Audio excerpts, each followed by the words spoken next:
I knew something was wrong the moment I saw my name printed in smaller letters than everyone else's at my husband's funeral. It wasn't a mistake, not in a room this carefully arranged, not on a day planned down to the last flower and folded program. I held the card between my fingers for a second longer than necessary, tracing the thin black ink that read, Margaret Whitmore, guest. And then I smiled, because after 47 years of marriage, I had learned that sometimes the quietest reaction carries the most weight.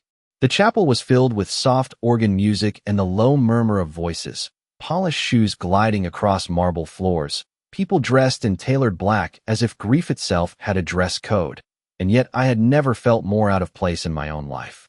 Emily stood near the front, her posture straight, her hand resting lightly on my son Daniel's arm, greeting guests as though she were the widow and not me, accepting condolences with a composed nod, her voice steady, practiced, almost warm. I watched as people approached her first, offering sympathy, lowering their voices, leaning in close, and then only afterward turning to me with polite, distant expressions, the kind reserved for extended relatives or acquaintances you're not quite sure how to address. I adjusted my coat and walked to the seat indicated on the card, a row farther back than I expected, off to the side, where the view of the casket was partially blocked by a tall arrangement of white lilies. No one stopped me. No one questioned it. I sat down slowly, folding my hands in my lap, feeling the weight of the moment settle over me like a heavy blanket. Across the aisle, I caught a fragment of conversation, Emily's voice low but clear enough to carry. "She's never handled money well," she said softly, as if sharing a concern rather than a judgment. "We'll have to figure something out soon." There was a pause, then a quiet agreement from someone I didn't recognize. I didn't turn my head. I didn't need to. The meaning was already clear. In their eyes, I was a problem waiting to happen, a burden that would soon need to be managed, someone fragile and unprepared, someone who would inevitably fall apart without the man who had just been laid to rest at the front of the room. I let the thought settle, let it breathe, let it become real in their minds, because correcting them would have been too easy, and easy never teaches anyone anything. The service began, words about legacy and love filling the air, but I found myself focusing on the details instead, the way Emily dabbed at dry eyes, the way Daniel avoided looking in my direction, the way every decision, from the seating to the order of speakers, had been made without me, as though I had already stepped aside. I sat there, still and composed, allowing them to believe whatever version of me made them comfortable, because the truth, the real truth, was not written on a name card, and it wasn't something I intended to share. Not yet. The reception hall felt warmer than the chapel, but not in a way that brought comfort. It was the kind of warmth that came from too many bodies gathered in one place, too many conversations layered on top of each other, too many glances that lingered just a second too long before looking away. I moved through the room slowly, my steps measured, my posture steady, as though I had somewhere specific to be, even though no one had actually spoken to me since the service ended. The long buffet table was arranged with careful precision, polished silver trays reflecting the overhead lights, servers moving quietly in the background, but I noticed something else almost immediately. There were small cards placed near certain seats at the round tables, names written in that same thin, deliberate script. I scanned them without appearing to do so, letting my eyes drift casually from one to the next, until I realized there was not one for me at any of the central tables. Instead, near the far wall, beside a decorative arrangement that partially blocked the view of the room, there was a single place setting with a folded card that simply read M. Whitmore. I paused there for a moment, my hand resting lightly on the back of the chair, taking in the distance between that seat and the front of the room where Emily and Daniel were now surrounded by guests. It was not an accident. Nothing about today had been accidental. I pulled the chair back and sat down, smoothing my skirt with slow, careful movements, as though I had chosen. This placed myself. From where I sat, I could hear enough to understand, but not enough to be included. Conversations drifted in fragments, pieces of sentences carried across the room like loose threads. "The house is too much for her now," someone said quietly. "I heard Daniel might sell it," another voice replied. "It would be the practical thing to do." I kept my eyes on the glass of water in front of me, watching the condensation gather and slide down the side, forming small, perfect lines that disappeared as quickly as they formed. Practical. That was the word they had chosen. Not kind. Not respectful. Practical. I reached for the glass and took a small sip, letting the coolness settle, grounding myself in the simplicity of the moment. Across the room, Emily laughed softly at something one of the guests had said, her hand brushing Daniel's sleeve in a way that felt rehearsed, familiar, controlled. She had always known how to perform when it mattered. I remembered the first time she came into our home, the way she had complimented everything with just the right amount of enthusiasm, the way she had asked questions that seemed thoughtful but revealed very little about herself. At the time, I had mistaken that for grace. Now, sitting at a table meant to keep me out of the center of things, I understood it differently. It was strategy. A server approached my table and asked if I needed anything. I thanked him and declined, my voice even, my expression calm. He hesitated for a fraction of a second, as if expecting something more, then moved on. I watched as plates were filled at the other tables, as conversations deepened, as decisions were made in lowered voices and polite smiles. Every now and then, someone would glance in my direction, their expression softening briefly before returning to whatever they had been discussing. I was present, but I was not part of it. And that, I realized, was exactly how they intended it. They had already begun rearranging the world without me, shifting pieces into place, making plans that assumed my absence long before it had actually happened. I let that realization settle quietly, without resistance, because there was no need to interrupt it, no need to correct it. The more certain they became, the easier everything would be later. I folded my hands in my lap once more, my fingers resting lightly against each other, and allowed myself a small, almost imperceptible smile. They believed I did not understand what was happening. They believed I would accept whatever came next because I had always accepted what came before. I lowered my gaze, not in defeat, but in patience, because some things are more powerful when they are not revealed too soon. And for the first time that day, I felt something shift inside me, not grief, not anger, but something quieter and far more steady. I let them talk. I let them plan. I let them believe. I stayed at that table longer than I needed to, long after the plates had been cleared and the conversations had shifted from quiet sympathy to practical arrangements, because leaving too soon would have suggested I had somewhere else to be, and staying exactly where they placed me told them everything they already believed. It was not until the room began to thin out, until coats were gathered and final handshakes exchanged, that Daniel finally approached me, his expression carefully composed, his steps measured in that familiar way he had adopted over the years, the way he walked when he had already decided what needed to be said before the conversation even began. "Mom," he said, stopping just short of the table, not quite sitting down, not quite meeting my eyes. "Are you doing okay?" The question hung there for a moment, polite and hollow, and I nodded gently, folding my hands together again as I looked up at him. "I am fine," I replied, my voice calm, steady, exactly what he expected to hear. He seemed relieved by that, or perhaps simply satisfied, and glanced briefly over his shoulder as if checking whether Emily was watching. She was, of course, standing a few feet away, speaking with a couple I did not recognize, but her attention flickered toward us just long enough to confirm that this interaction was proceeding as planned. Daniel cleared his throat softly. "We have been thinking about the house," he continued, his tone shifting slightly, becoming more purposeful, more certain. "It is a lot to manage, especially now, and we just want to make sure you are taken care of." I listened without interrupting, letting each word settle exactly where he placed it, because the phrasing mattered more than the content. Taken care of, not consulted, not included, taken care of. I nodded once more, slower this time, as though considering something that had only just occurred to me. "That is thoughtful," I said quietly. He seemed encouraged by that, stepping a little closer, his voice lowering as if what he was about to say required discretion. "Emily and I have been looking into some options," he added. "There are communities that offer support, people your age, activities, things like that. It might be easier for you than staying alone in such a large place." Communities. Activities. Words chosen carefully to soften something much sharper beneath the surface. I could see it now, the full shape of their plan, not just the house, but the life they intended to move me out of, piece by piece, until there was nothing left for me to hold on to. I did not respond immediately.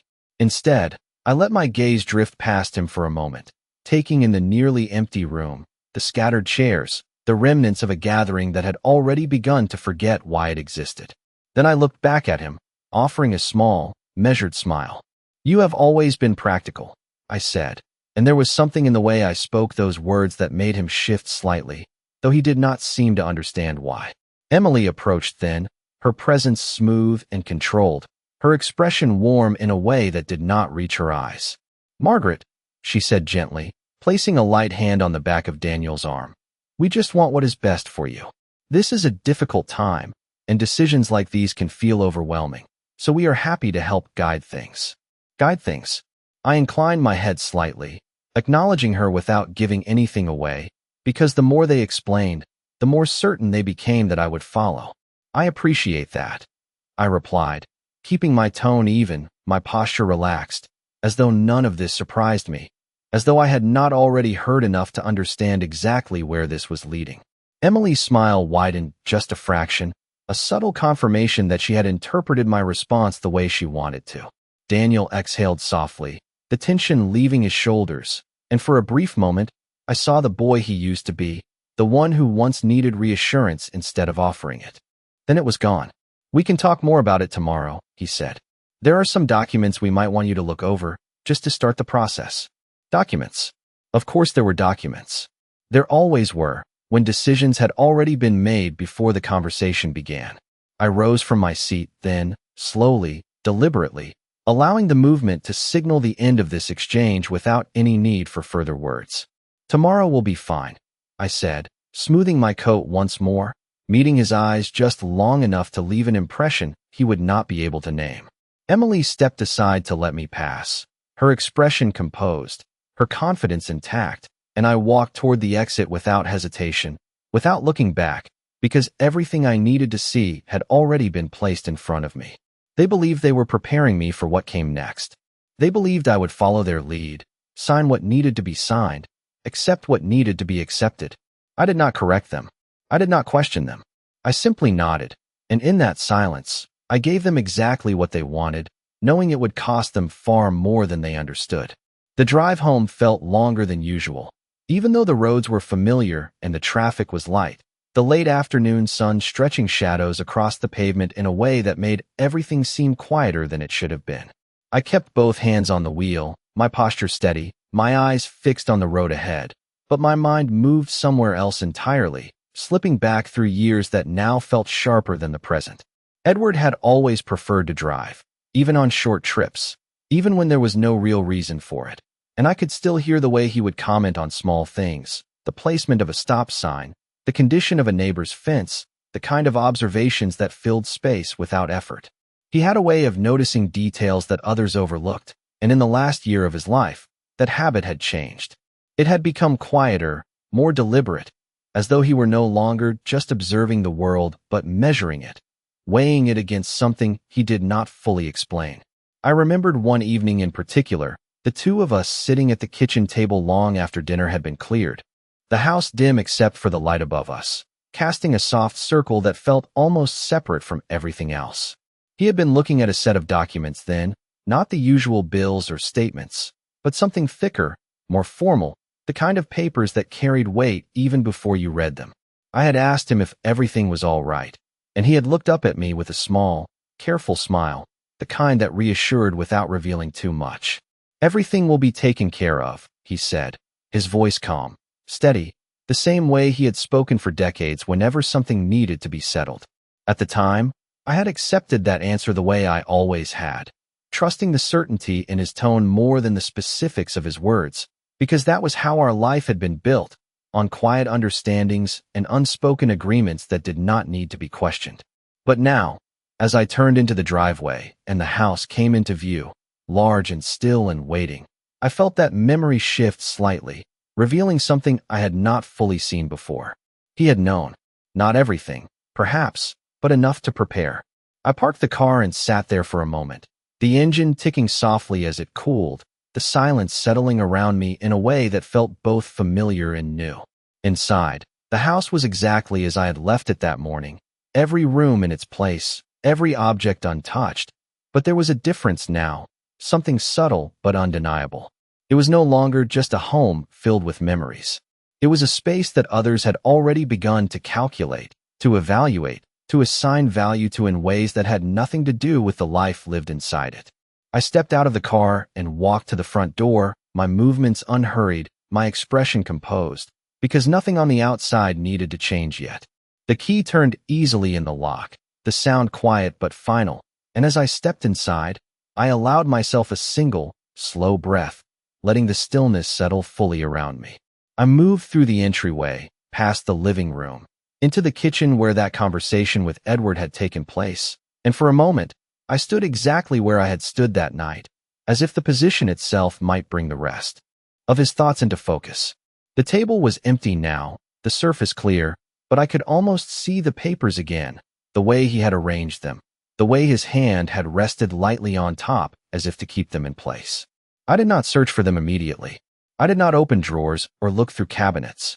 Instead, I pulled out a chair and sat down, placing my hands on the table in front of me, mirroring the posture I remembered so clearly.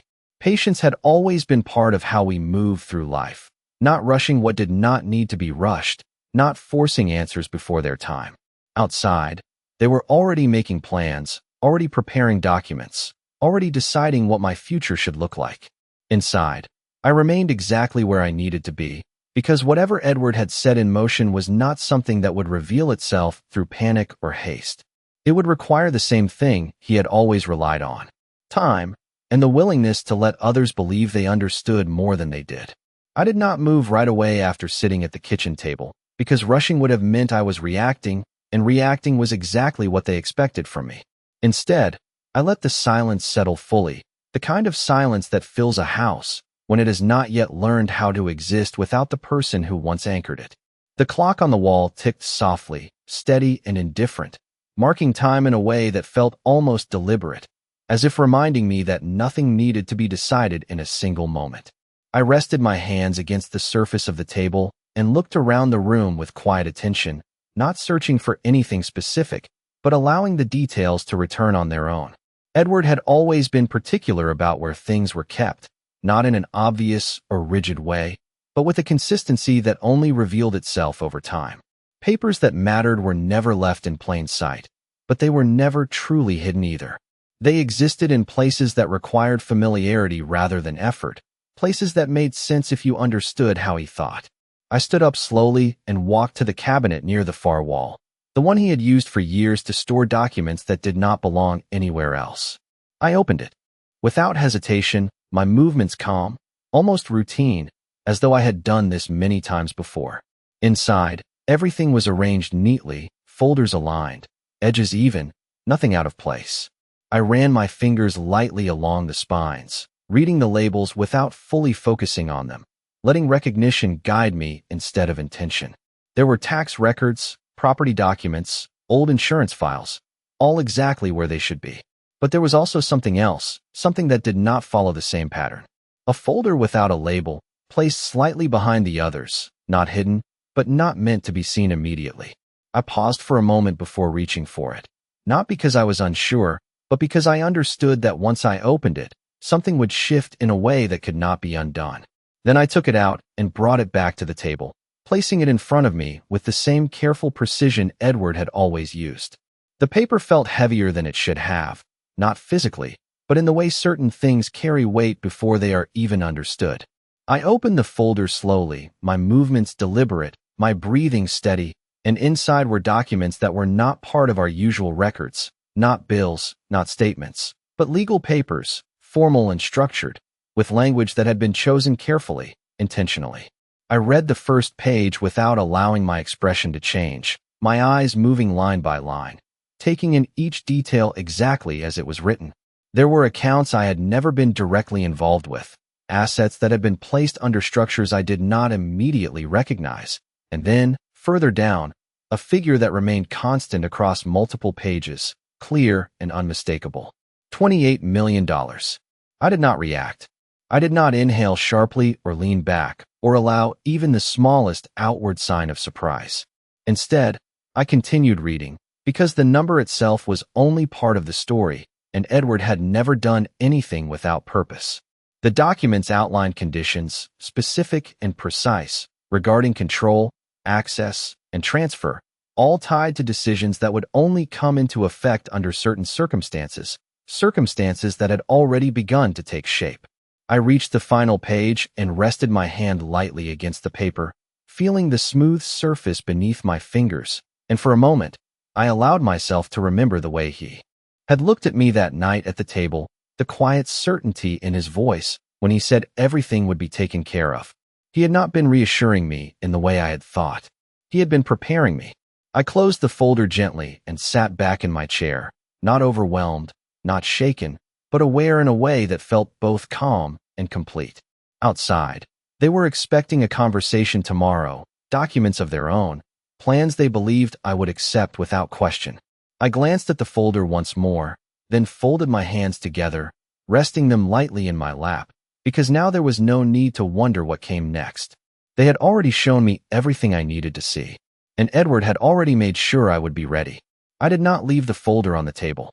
Instead, I closed it with the same care Edward would have used and returned it to the cabinet, placing it exactly where I had found it, slightly behind the others, just out of immediate sight, but never truly hidden. It was not something that needed to be carried around or revisited in a hurry. What mattered was already clear, and clarity does not require repetition. I turned off the kitchen light and moved through the house slowly, not out of hesitation, but because there was no longer any reason to rush through spaces that had once been filled with routine. Upstairs, the bedroom remained untouched, his side of the bed still as he had left it, the reading glasses on the nightstand positioned beside a book he would never finish.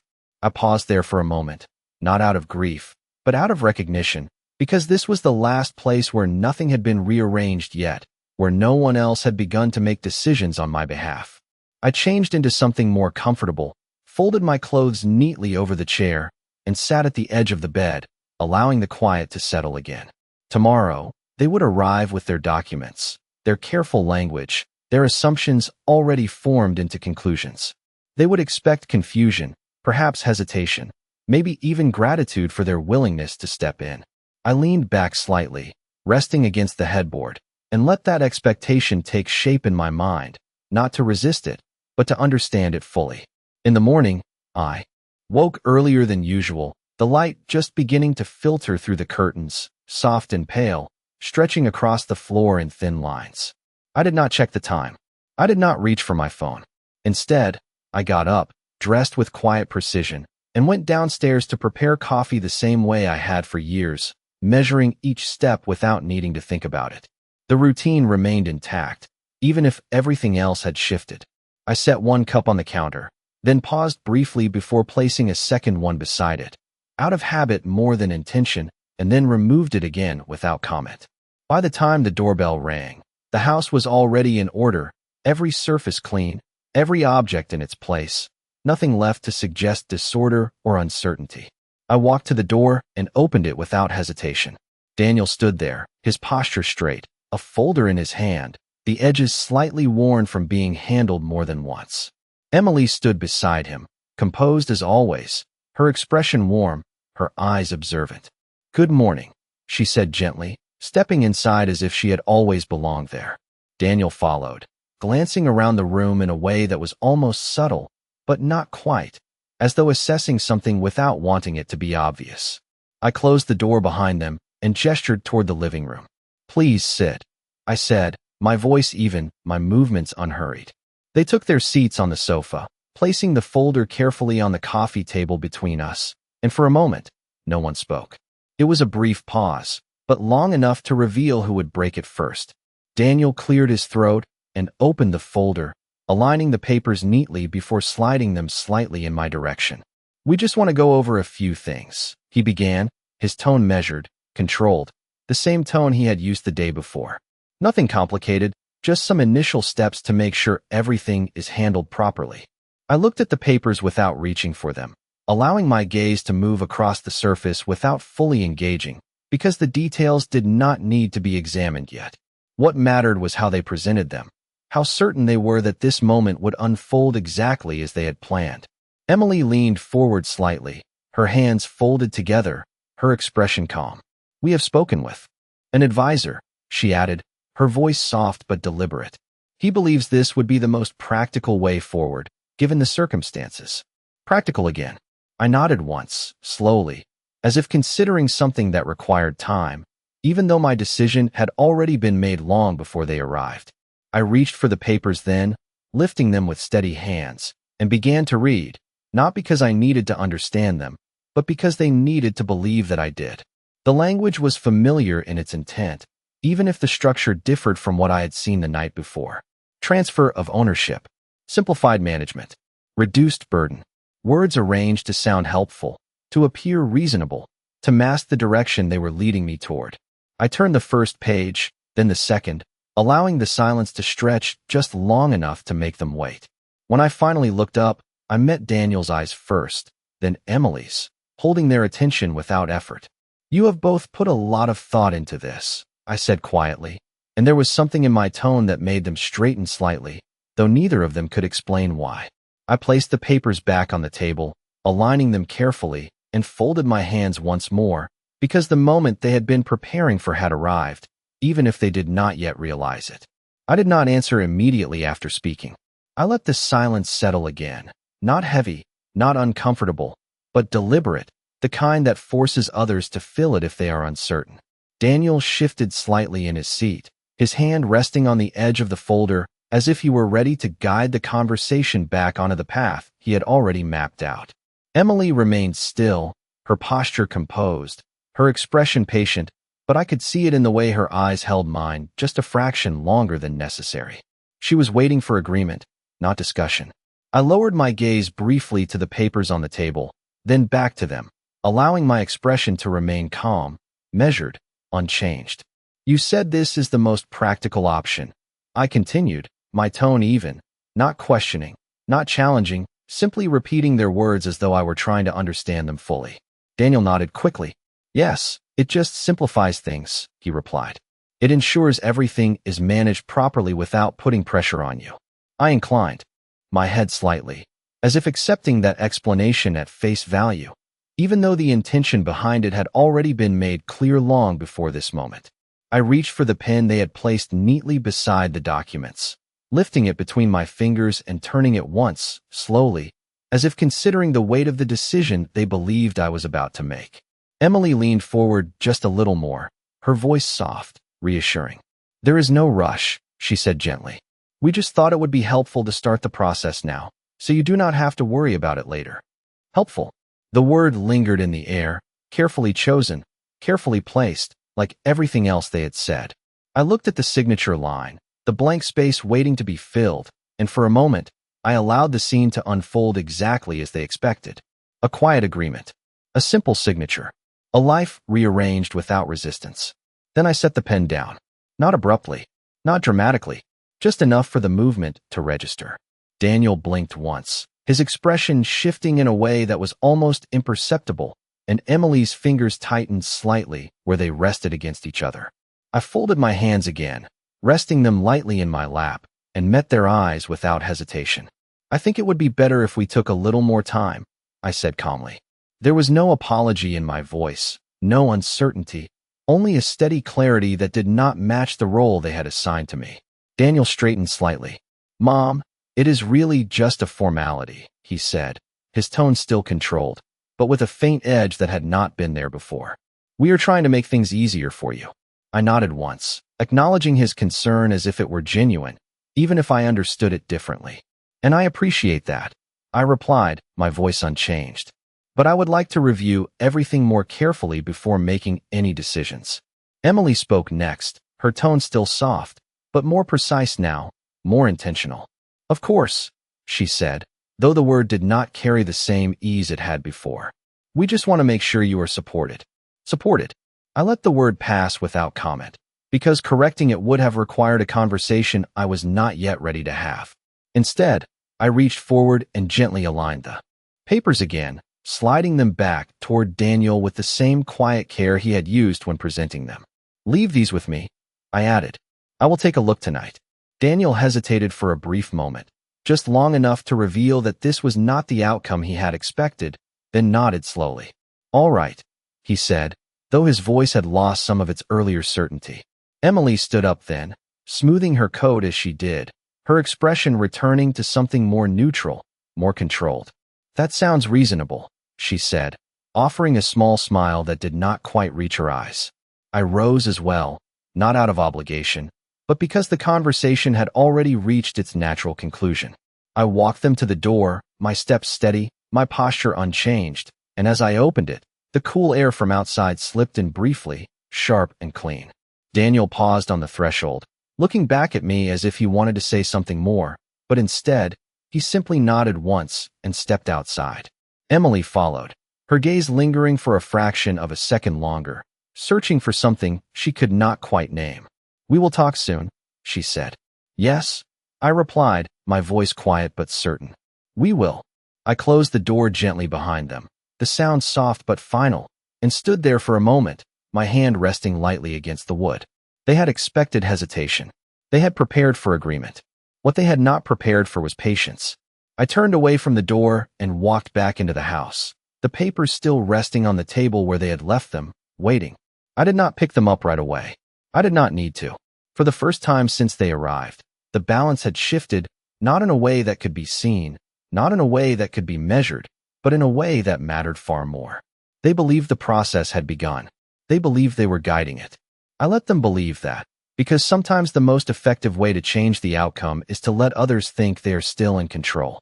After they left, the house returned to its natural rhythm, quiet and still, as if nothing had happened, as if no conversation had taken place that morning, but the papers remained on the table, exactly where Daniel had placed them, their presence subtle yet undeniable. I walked past them once, then again, not avoiding them, simply allowing them to exist without urgency, because there was no need to respond immediately to something that had already revealed its intent. By late afternoon, the light had shifted, casting longer shadows across the room, and I finally took a seat at the table once more, drawing the folder closer with slow, deliberate movement. I opened it carefully, turning each page with the same steady attention I had given the documents the night before, not searching for surprises, but confirming what I already understood. The language was polished, professional, constructed to appear reasonable, but beneath it was the same pattern repeated in different forms, a gradual transfer of control, a quiet redefinition of ownership, all presented as assistance, as protection, as necessity. I read every line without interruption, allowing the meaning to settle fully, and when I reached the final page, I closed the folder gently and rested my hand on top of it. There was no confusion left, no uncertainty, only clarity. I stood up and moved to the cabinet again, retrieving Edward's folder with the same calm precision as before, placing it beside the one Daniel had left. For a moment, I looked at both sets of documents side by side, the contrast between them almost understated, one built on assumption, the other on preparation. I opened Edward's folder and reviewed a few key pages, not because I needed reassurance, but because I wanted to feel the structure of what he had put in place, the deliberate way he had accounted for possibilities without ever speaking of them directly. There were names, signatures, conditions, all arranged in a way that did not rely on trust, only on fact. I closed it again and sat back, my hands resting lightly in my lap, because the next step was not about reacting, but about timing. I reached for my phone and scrolled through my contacts until I found the number I had not needed to use until now. Jonathan Reeves. The name appeared on the screen with a quiet familiarity, and for a brief moment, I remembered the way he had looked at me at the service, that brief, knowing glance that had not required words. I pressed call and held the phone to my ear, listening to the steady ringing, my expression unchanged.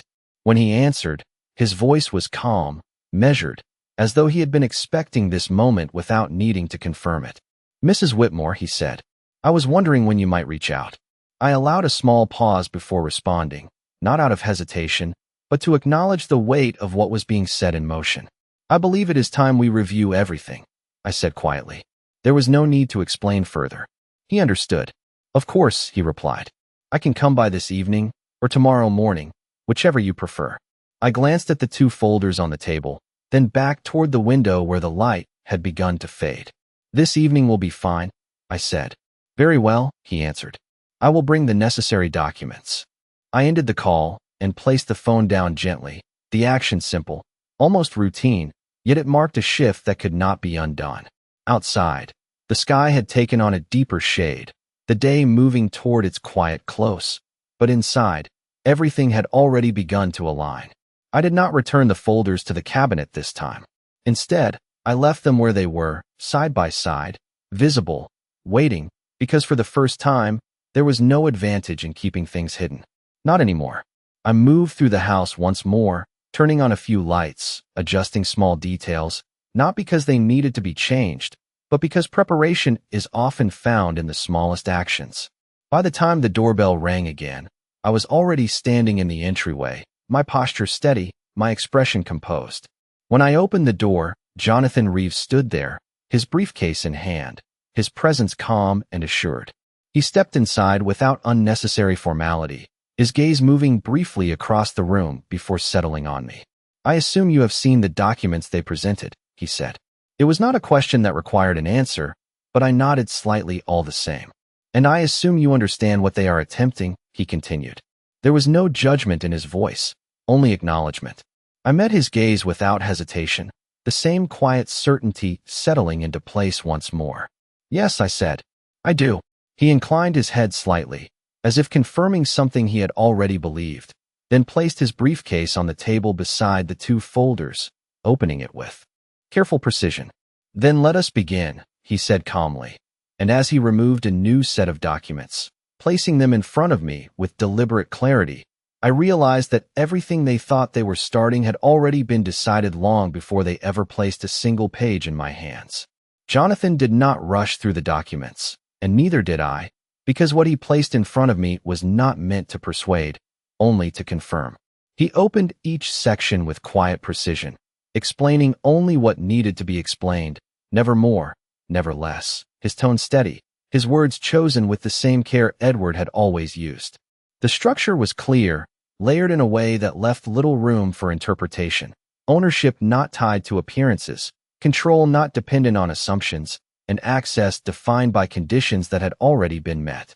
I listened without interruption, my attention fixed not on the complexity of the language, but on the intention behind it, the quiet certainty that nothing had been left to chance. "Your husband anticipated a number of scenarios," Jonathan said at one point, his eyes meeting mine briefly before returning to the page. "He believed it was important that you retained full authority, regardless of how circumstances might appear to others." I inclined my head slightly, not surprised, not even particularly moved, because this was not a revelation, only a confirmation of something I had already begun to understand. "And the amount?"